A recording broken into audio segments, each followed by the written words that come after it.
this comment be the Hornito shot taker. Hornito Shot taker comment of the show, because this is a heady take by Serious Drama here. It says, we are not World Series contenders. We need to sell. Oh. That's interesting. I do not know a single person that would say the same thing. I don't think so. World Series contenders, we've seen worse teams go all the way. You spelled Padres wrong. That's what I'm going to say to that. Max. Okay. It's about getting the right group of dudes hot at the right time. We saw that with the Nationals in 19. I don't know if that was a better team. Yeah, they were able to. Steven Strasburg gave his damn shoulder to do that. Scherzer, much younger than, could hold his liquor and then still go work out the next day. He gave everything he could to get that title, but there wasn't anybody like exciting. They didn't have Harper anymore. Soto was still a rookie. Trey Turner, we learned, he's not a superstar. He's not that guy that puts butts in the seats. Anthony Rendon, he was a very good player. The Angels would love him to come back at some point in time and be a human being again. You had the final minutes of Ryan Zimmerman. Like, that was not a great team, but it was a good group. And we've heard the Dodgers talk about this a lot. That was weird. Did anybody else hear that? Oh, is that something falling? Okay. It sounded like it was in my damn headphones. Anyways, these Dodgers have talked about this group of guys in the clubhouse and how, like, hearing the way Freddie's talking about how they are playing for each other. And yeah, what else is he going to say? He's not going to be like, no, this is a really, really bad team. But I put my faith in Freddie Freeman, and amongst the other folks that are saying, hey, this is a pretty good group of guys. Don't sleep on this team. Just need some pitching. I mean, you're talking about a franchise that has a payroll north of $230 million. I've got news for you. This team is 100% not selling. You look at this offense, one of the best in the league across the board. Talk about an offense that ranks second in home runs, walks, third in OPS, fourth in runs scored. They're one of the best clutch hitting teams in the league, 2-out hitting teams. When you have an offense that's that potent, I'll tell you this offense is better than the offense last year. It's built for postseason success, especially with JD Martinez. And what was the point of hitting on all these one-year deals in JD Martinez, in David Peralta?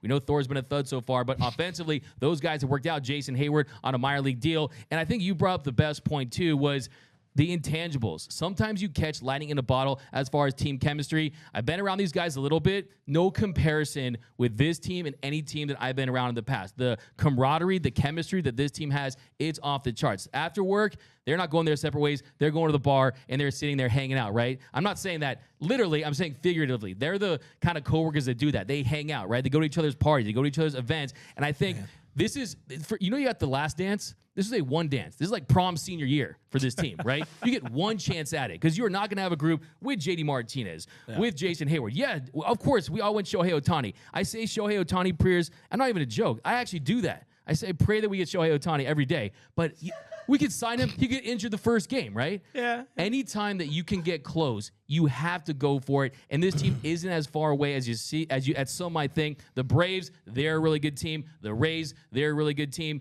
A lot of good teams out there, but there are no unbeatable teams. And I think you brought the best point too. You make a couple of trades that we saw, David Freese. They brought in Manny Machado in 2018. You get that little boost. Even we saw it in 21 when they get Max Scherzer and you got Trey Turner, the boost that they had. They almost caught the Giants. They won 106 games that year. So I got news for you. This team isn't trading. My final point, though, on that take, too, is if you were to trade a JD Martinez or let's say a Julio Urias, who's going to be a free agent, or a David Peralta, yes, they do have guys that if you're on a bad team like the Padres or a team like that they would make sense to trade, but this is the Dodgers. They can get any prospect and develop them into top 10 prospects. They have 9 top 100 prospects right now in their organization, so they're not hurting for prospects right now. They don't need to do that, so they're not selling. Let's go for it. You've seen them go and pull prospects. That's how they went and got Josiah Gray. They went and got I had the other Jeter Downs. Turned them into some important trade pieces, including Mookie Betts. One last note about the idea. So the reason I asked you those 3 pitchers, which of those 3 pitchers you would like, we posted it on the Dodgers Nation Twitter earlier today. You know, which of the starting pitchers would fans most like? They had the choice. Which would they most like to see in Dodger blue before the deadline? It's actually a pretty decent race right now. Over 1,000 votes posted a couple hours ago, but so there's still time to vote. You know, let your voice be heard there. So far, Giolito's got the slight lead, 46.7% as of the time we are live. Marcus Stroman is actually second. Not much love for Jack Flaherty. And, Noah and I were talking before the show. I'm less on Flaherty because we already got enough tight pants, dude. Walker's coming back at some point. You got B-milled. You're good. No more tight pants. So who would you pick then, Giolito or Stroman? I go Giolito. Giolito? Yeah. I think Giolito striking out over a quarter of the batters he's faced. The K rate down for Stroman. I think the biggest thing for me in that is that I think my read on the situation, my gut instinct is that there's no way that if they're trading for Giolito, you're going to see a deal where it's a few prospects going that way and just Giolito. They will find a way to get a couple of relievers, to get possibly a Tim Anderson. That's the thing. And that's to me. They have the better package. That White Sox, and I think we're going to talk more trades in a little while, but that White Sox team, it's just like, it's a kid in a candy store if things go the way Dodger fans hope. But let's move on real quick. Dodgers trade for a pitcher, something Miller, Tyson, Tyler, whatever the hell he is. Don't ever expect to see this human man for your team. Most likely he is AAA depth because so many guys. The Dodgers were so hurt limping into the trade debt or limping into the All-Star break. The AAA Dodgers, the OKC Dodgers, literally had to have a position player pitch because they didn't have any pitchers. They ran out of pitchers. The Dodgers had, guys like Gavin Stone on taxi, Nick or the other kid. I can't think of the damn name Robertson? right now. No, it wasn't because Robertson was up, but the other one, Tanner Scott, that was not the AA guy who got called up to AAA with Mastrini, Frasso.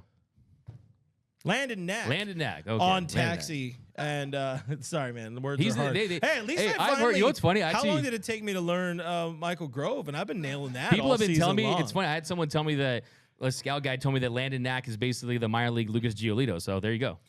A scout guy. You guys heard it. Hey, use that in your articles, guys. Talking guy, a scout guy. Talking Go guy, to a bar. A scout guy. All right. The other good news, great news today. Ryan Pepiot on the mend, on the bump at AAA OKC. We may or may not have had some insider information from places that we will not say that he was real close to getting off a mound, or at least really close to throwing. We were not made aware that he was that close to throwing, but this is your best friend, man. Is it this Clint Pacius or Clint Passon? This is your rookie of the year pick. Just trying to raise him up, right? Is that the right word? Just trying to raise him up. Ostensibly 3 weeks away from starting major league games. What does the Pepiot thing mean to you here? How important is that for this club? I think first and foremost, anytime you have an oblique injury, you kind of lose sight of those players because you never know what the timetable is. It could be later in the year. You just really never know when they're going to be back on the mound and healthy enough to pitch. And I think, look, Ryan Pepiot, before we were talking about Gavin Stone's changeup, we were talking about Ryan Pepiot's changeup. And his is a little more east and west. And for him, it's about fastball command. I think that people forget that he was having a very solid spring, and he won that job. He earned that spot in the Dodgers rotation. Yeah. So anytime you have a guy that earned a spot in the Dodgers rotation to start the year, you have to feel like, hey, there is potential there. So, yeah, I'm definitely going to be optimistic about Pepiot to get some Pepiot and his Stepio out on the mound. And, hey, it's never too late to win that Rookie of the Year, right? Yeah, I mean, is it too late? It's probably. Too late. So, yeah, I mean, you can't catch Corbin Carroll and the likes of that. But I'm just totally messing around. Who is your Roy? Is it Corbin Carroll or is it Ellie? Because De La Cruz he is spicy right now. I will say, I talk about Ellie and I start getting goosebumps, man. I'm not going to lie. The way he stole home, I've seen that. There's like 1 million views of that on YouTube. I'm responsible for like 600,000 of them. I'm telling you, the way. Why does he say things like this? Oh, no, this is like when he told I didn't know what I'm doing. When you told Outman that you've watched his like high school career video. I mean, you're talking about something that never happens. Hey, this guys, thumbs up for D-Mac. I'm just telling you, he is a character. I'm just saying, like, I mean, so I think it's a really interesting debate because Ellie De La Cruz looks like a guy who isn't a star. I'm a small superstar guy, whereas I don't throw out that label unless you have something that transcends. You talking about Trey Turner, star, not superstar, right? Yeah. He has that extra superstar stats, that certain je ne sais quoi. And I do think, though, Corbin Carroll also has that in spades, too. You're talking about a guy that's fast. De La Cruz, he's actually number one. He's already the fastest guy in the league. You get a speeding ticket running in a school zone. So, yeah, definitely a guy that I would love to see win the Rookie of the Year, but Corbin Carroll had so much production for the first couple months of the season. Yeah. I still think he gets it. Yeah, is it going to be who is the hot headline right now, or who is it going to be the guy that's been there the longest and has essentially helped put the Diamondbacks on the map a year or two early? Because he's been so good. I saw another comment here before we switch gears. DKM popping in. I don't even know. I was probably listening or not. Maybe you read it. Maybe you didn't. But I saw it says, our boy DKM says, hey, D-Mac, Clint, Noah, and Cody. Yes, sir. I told D-Mac this before, but I want you four to say it's time for Dodger baseball at Dodger Stadium one day. All right, ready? Just Oh, for that'd me. be We'll do it awesome. right now. We'll do it right now. Ready? It's- I'll count us There's down. a countdown. God damn, man. Whoa. Language. Damn, man. Thank you. All right. You count us Ready? in. Yeah, I'll producer. count us in. Ready? 3, 2, 1. It's time for Dodger baseball. Hi, everybody, and a very Clip- pleasant good evening Clip to that you. and put it on. Clip that. Clip Clip it. that. Somebody cut that. Clip Cut it. that. Somebody got it. Somebody got it. Spencer. Oh, he's gone. Well, Yeah, I will say just real quick on the Corbin Carroll. Oh, shit. That was unexpected. Sorry, Doug. No, I just will say, Go ahead. Ryan Pepiot has his work cut out for him because Corbin Carroll, 144 weighted runs created plus, 18 home runs, almost at 4 WAR. He's going to run away with that award, even though Ellie De La Cruz is a fantastic superstar, one of the face of the game in the future, in my opinion. Yes. Man, All I the love this show things. because this kind of turned into an all baseball show.